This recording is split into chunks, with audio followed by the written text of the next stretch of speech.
बेशुमार स्वादों में से एक और स्वाद हम लाए हैं। इतिहास की थाली से इस बार लड्डू जी चल कर आए हैं। जी हाँ, मोतीचूर, रवा, नारियल, बेसन और तिल से लेकर न जाने कितने तरह की ये छोटी सी मिठाई हमारी जिंदगी के तमाम मौकों में मिठास घोल देती है। इन्हीं लड्डुओं की जमात में एक खास लड्डू है जिसने भारत के इतिहास में कई बार अपना नाम दर्ज करवाया। पेश है तिल का लड्डू इतिहास की थाली से। काले या सफेद रंग के इन तिलों को भूना जाता है तब तक जब तक कि एक दिलचस्प महक न उठने लगे। फिर दिल खोल के घी और गुड़ को अच्छी तरह भूना जाता है, लेकिन अलग से, और फिर इस मिश्रण को भुने हुए तिलों के साथ मिला दिया जाता है।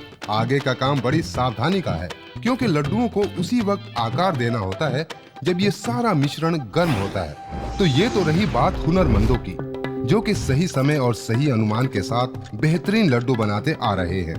लेकिन इस सब की शुरुआत कब और कैसे हुई, ये किस्सा भी बहुत मजेदार है। 6ठी सदी ईसा पूर्व में लिखी गई सुश्रुत संहिता और महाभारत जैसी पुस्तकों में लड्डू शब्द का जिक्र हुआ था, और प्राचीन संस्कृत की किताबों में इसे अलग नामों से वर्णित किया गया, जैसे कि मोदक या पलाला। और गौर फरमाइए, उस समय लड्डू कोई मिठाई नहीं बल्कि एक दवाई के रूप में प्रयोग किया जाता था, जो कि औषधीय पदार्थों का ही एक मिश्रण होता था। लेकिन दवाई से मिठाई? तो किस्सा यूं है, एक बार एक हकीम जी के चेले ने दवाई बनाते समय घी कुछ ज्यादा ही डाल दिया। उसे ठीक करने के लिए थोड़ा मिश्रण बढ़ाया और फिर उसे गोल गोल आकार में ढालने की कोशिश की ताकि मिश्रण ठीक हो जाए। अब मिश्रण का क्या हुआ ये तो हमें नहीं पता, और ना ही इस किस्से की सत्यता के कोई ठोस प्रमाण है। लेकिन लोगों का कहना है कि इसी तरह हमारे लड्डू भाई साहब पैदा हुए। और देखा जाए तो कई आयुर्वेदिक नुस्खों को लड्डू की श्रेणी में रखा जा सकता है। 6ठी सदी के महान शल्य चिकित्सक सुश्रुत अपने रोगियों के उपचार में एक एंटीसेप्टिक मिश्रण के गोले का प्रयोग करते थे, जो कि तिल, मूंगफली, गुड़ या शहद का एक नुस्खा हुआ करता था। क्या पता ये गोला भी कोई लड्डू का ही दादा परदादा हो। लेकिन क्योंकि कहानी तिल के लड्डू की है, तो ये पता करना भी जरूरी है कि तिल हमारे खान पान का हिस्सा कब और कैसे बन गया। वैसे तिल सदियों से हमारे रीति रिवाजों का महत्वपूर्ण हिस्सा रहा है। ऋग्वेद के समय में यानी 2000 ईसा पूर्व में पलाला नामक एक मिष्ठान का वर्णन मिलता है, जो कि पाला और गुड़ से बना होता था।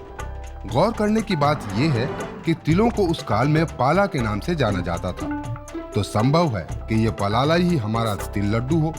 पुराने साहित्य में तिल का होना इस बात की ओर इशारा करता है कि हो न हो, तिल हमारे देश की ही पैदाइश है। तिल की खेती हमारे देश में करीब 3000 साल पहले से ही होती आ रही है। वैदिक साहित्य को पलटकर देखें तो पता चलता है कि तैत्तिरीय संहिता में जर्तिला का जिक्र हुआ है। जर्तिला तिल की एक जंगली प्रजाति है, जिसे तिल का जनक भी माना जाता है, और कहा जाता है कि इसका प्रयोग मात्र साधुओं को ही करने की अनुमति थी।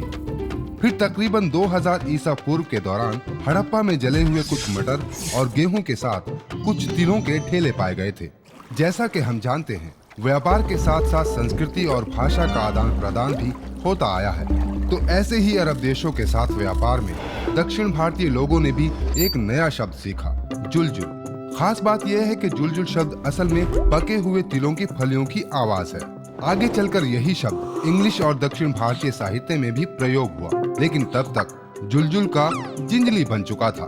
तो भाई जुलजुल या तिलतुल, इस प्राचीन अन्न ने कहीं न कहीं देश विदेशों में अपनी उपस्थिति दर्ज जरूर की है। खैर, वर्तमान भारत में तिल के लड्डुओं का अपना ही महत्व है। तिल के लड्डू महाराष्ट्र राज्य में मकर संक्रांति के समय जरूर बनाए जाते हैं।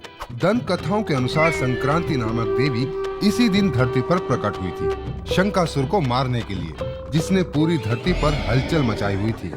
देवी ने असुर का संहार किया और धरती पर फिर से खुशियां आ गई।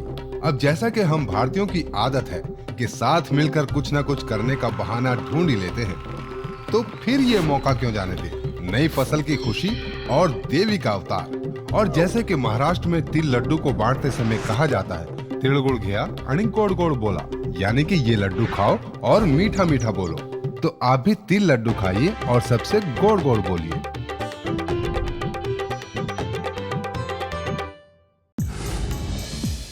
Like, share, subscribe and click on the bell icon to never miss an update from Epic.